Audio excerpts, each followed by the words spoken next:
This video is called The One Thing I'm Missing During the Pandemic, but of course that's a lie. There's not just one thing I'm missing.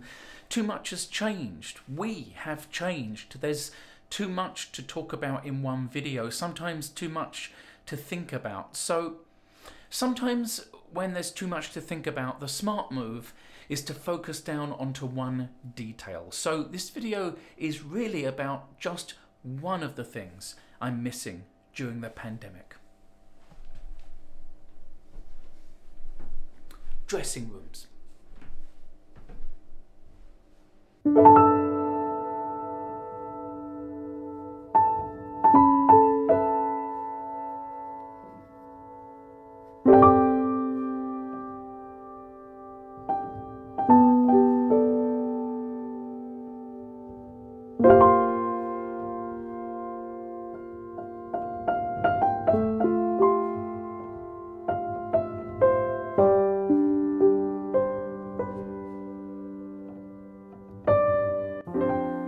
When I was a kid, my mum used to sometimes act in amateur shows, but they'd get put on in a real theatre. I remember her dressing room, warm from the yellow bulbs around the mirror, the smell of Elnet hairspray hanging sweet and sticky in the air. As a kid, it felt special to be allowed into the dressing room. It was a secret place. In adult life, they've become a place I am allowed to be comfortable, to prepare, to be excited, to be nervous, to catch up with old friends. The younger me didn't have a dressing room, just a patch of dirty concrete under a portico. Not that it didn't mean the world to me, but back then I was always outside, on show. I guess dressing rooms remind me that I've earned a little comfort and privacy. Being in a dressing room usually means that my friends are here too. It means I'm in a place where I feel confident and capable. It means I'm about to do one of the few things that I'm fairly sure I'm not bad at. They're the teacher's lounge, the staff room, the barracks. Sometimes they're rooms that once upon a time saw legends calm their nerves before taking to the stage. I've been given Charlie Chaplin's dressing room twice in 2 different theatres.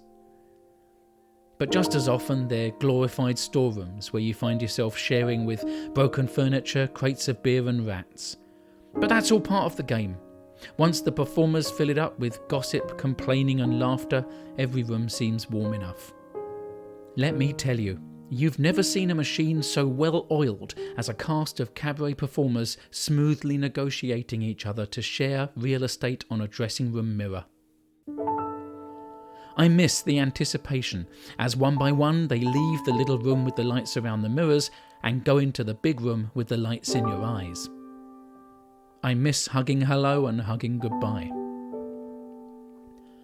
I miss knowing someone's going to be there and looking forward to seeing them, and I miss seeing a name I don't know on a group email and being nervous but happy at the prospect of meeting someone new.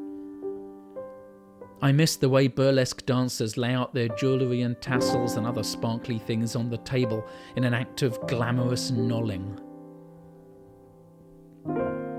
I miss how you can be in a dressing room chatting for an embarrassingly long amount of time before realising that in the corner, on the floor, half under a table, there's a contortionist warming up.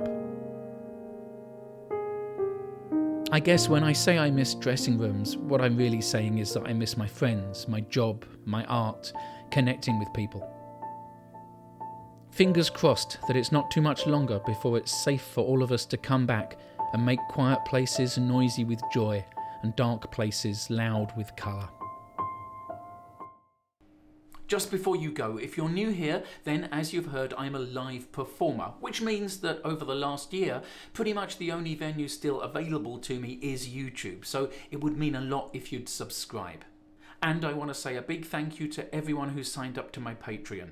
You make it possible for me to keep making these videos. I really appreciate it. And if you're not currently supporting me on Patreon, maybe click the link below and check that out.